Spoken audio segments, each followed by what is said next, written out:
Selamat datang, APDESI, Asosiasi Pemerintah Desa Seluruh Indonesia, Kabupaten Bon Provinsi Sulawesi Selatan.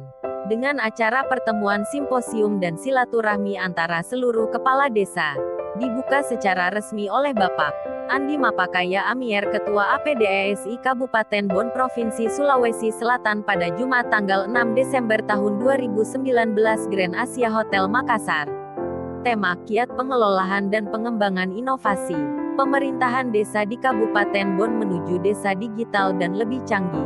Menurut Andi Mapakaya Amier, Ketua APDESI Bon, kesempatan ini harus kita ikuti agar ke depan seluruh desa di Bone tidak ada lagi yang dikatakan tertinggal. Dengan teknologi kita mampu bersaing di era globalisasi digital yang semakin canggih untuk menggapai Indonesia semakin maju. M. Fajar Saputra, Lintas News 5terkini.com